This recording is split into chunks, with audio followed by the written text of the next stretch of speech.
Our 20th anniversary season begins this fall with a repeat of a program which we had probably more comments and feedback on than just about any fringe project we've ever undertaken. And I would say that to use the word repeat seems a little bit lackluster, but I would like to say that this is really a reinvigoration of one of the most important historical programs the Rose Ensemble has done, especially concerning a living, breathing tradition.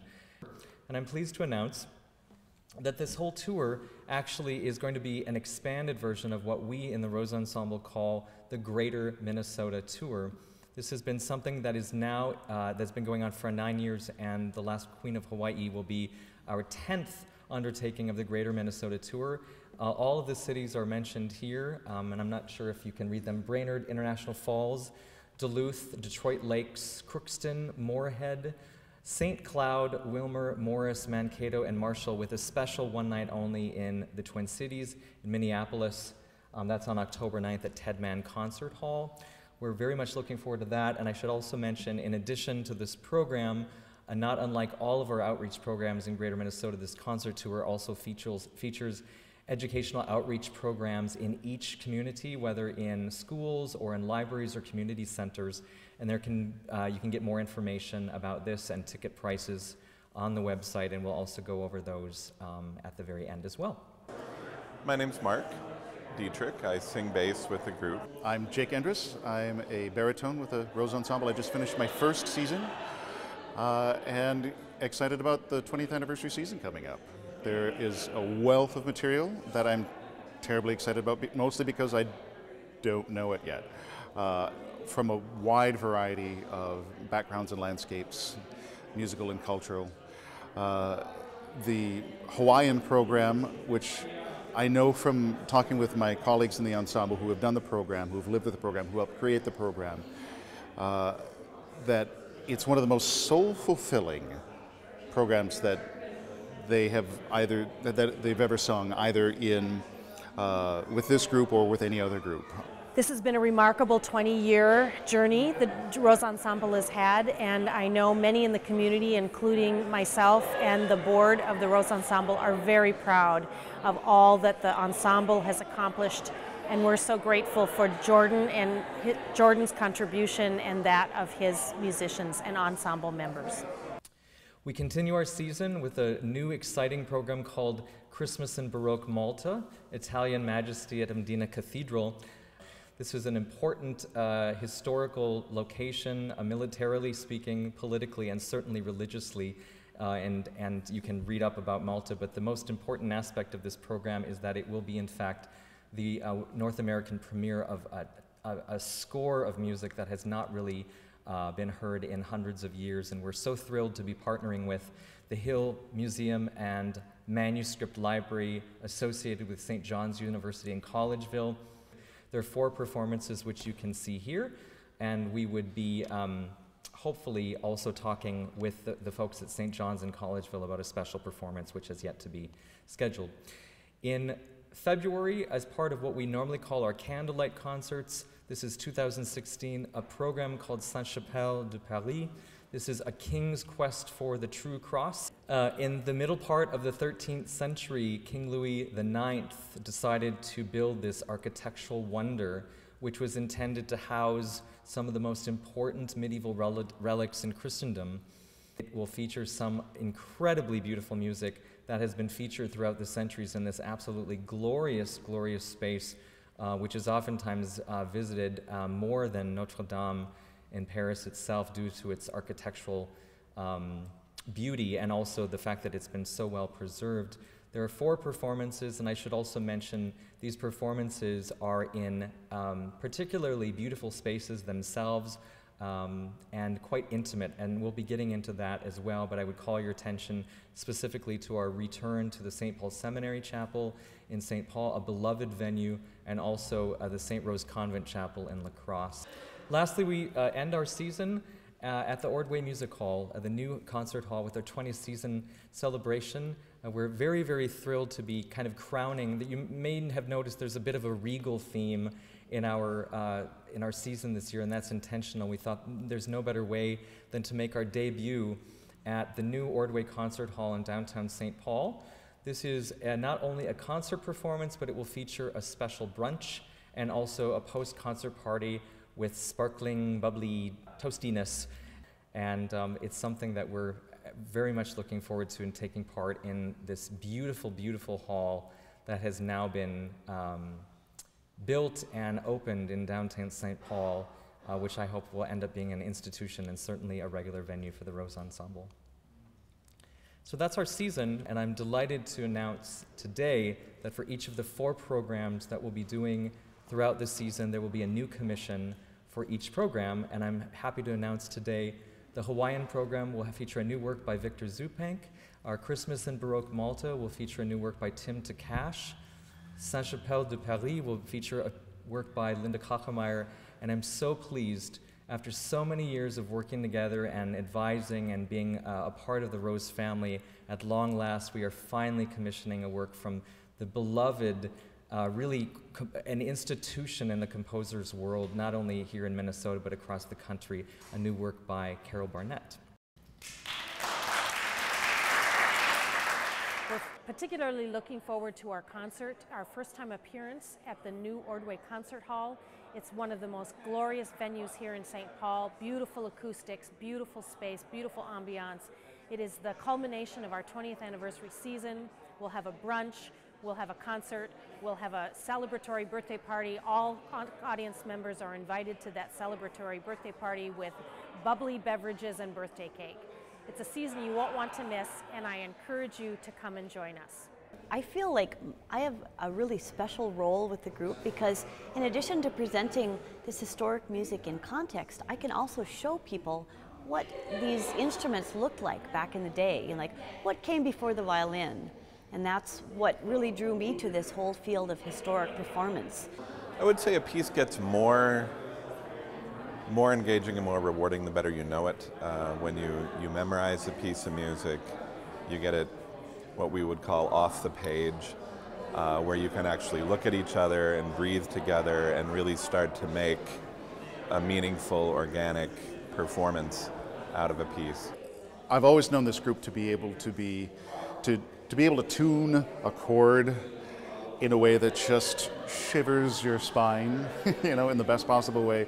And then if you're just listening to it, now I have to admit that being inside that chord and making that part of that sound and making those vibrations happen with my colleagues standing around me, there isn't a better feeling as a singer, I don't think, when everything is so pure and everybody is of like mind and expressing the same thing and getting the story across, but then doing so in such a unified, beautiful, tuneful way.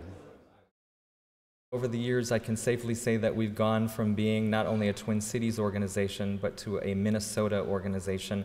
And our service to the state has been recognized, and it remains an incredibly important part of who we are. And so I'm happy today to talk about the expansion of a couple of key programs. One in particular is regarding our early American program called the Roots of Bluegrass. This is going to be a new outreach tour to adult residential living facilities and assisted living facilities, specifically in southern Minnesota.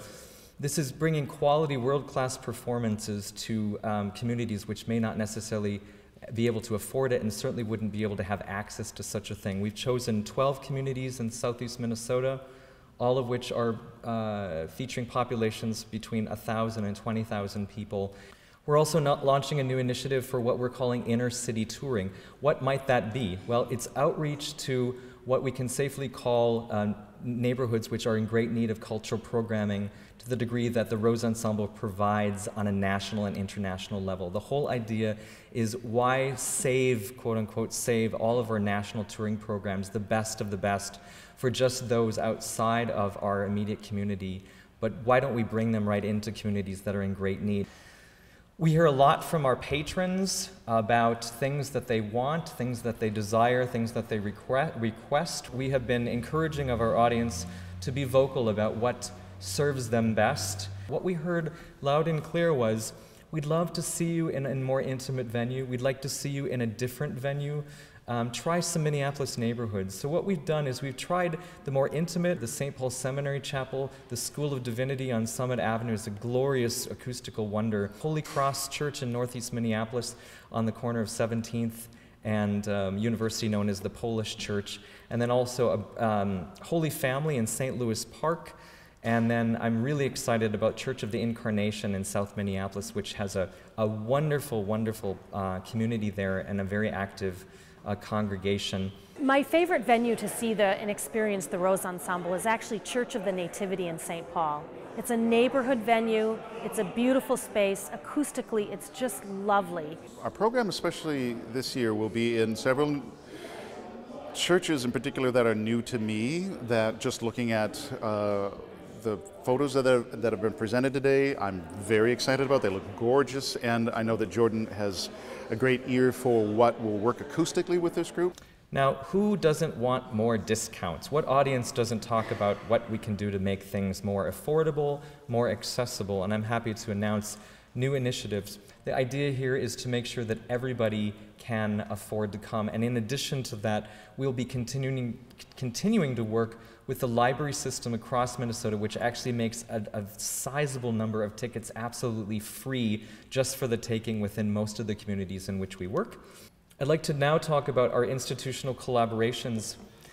Partnerships with institutions across the 19 seasons has been incredibly important for the Rose Ensemble, whether years-long relationships with the Basilica of St. Mary or new opportunities that we've forged from the artistic realm with institutions like the Minneapolis Institute of Arts.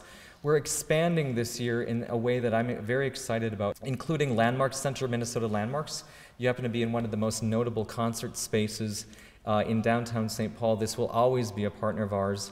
The Basilica of St. Mary, as I mentioned, and the Friends of the St. Paul Public Library, but we are officially announcing a new multi-year partnership with the Hill Museum and Manuscript Library in St. John's, at St. John's University, concerning, as I mentioned before, the Maltese program, and there's more to come. An exciting project in the fall of 2016 concerning Jerusalem will feature artists from the Iraqi Jewish tradition from Israel with a brand new touring program, and the Monastic Manuscript Library is going to play a major role in an interpretive display concerning Armenian manuscript sources, which are a key component of the four quarters of the modern Old City of Jerusalem.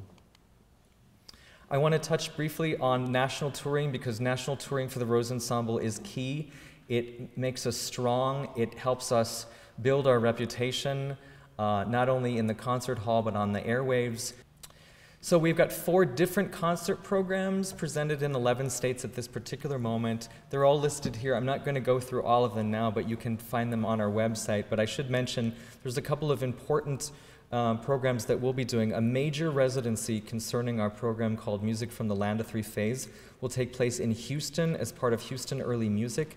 And then also I'm delighted to say that we'll be performing at Princeton and also as part of the APAP conference in New York. And that it's going to be a wonderful opportunity for the Rose Ensemble to gain access to more presenters throughout the country and let them know about some of the things that we're doing. Three Faiths program is based in medieval Spain, where there were pretty heavy Sephardic, Jewish, and Islamic influences going on at the time. So we're learning, you know, about things like quarter tones and about Middle Eastern scales now. We're singing a little bit in Arabic, and everything I do, I'm constantly learning and stretching, and I never feel like I am resting on my laurels as an artist. I am learning about new cultural traditions and new periods in history, new directions where composers have created works. I love touring because you get to meet people from all over the country, all over Europe. We've been to South America, and just find, for me, it really is true that, you know, you say music is the universal language, and I really find that to be true.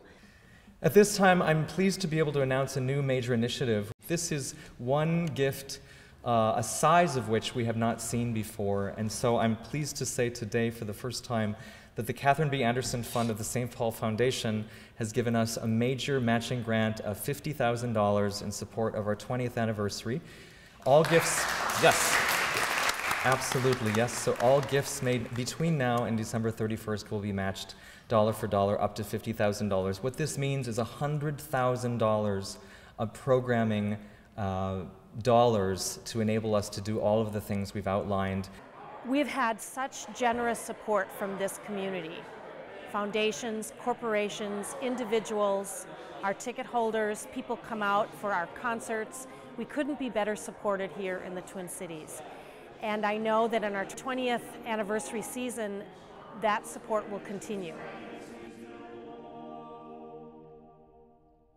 I do want to make sure that our musicians in particular are all given credit for the incredible work that they did over the last season, and almost the entire ensemble is here today, and I welcome you all to congratulate them on a 19th season.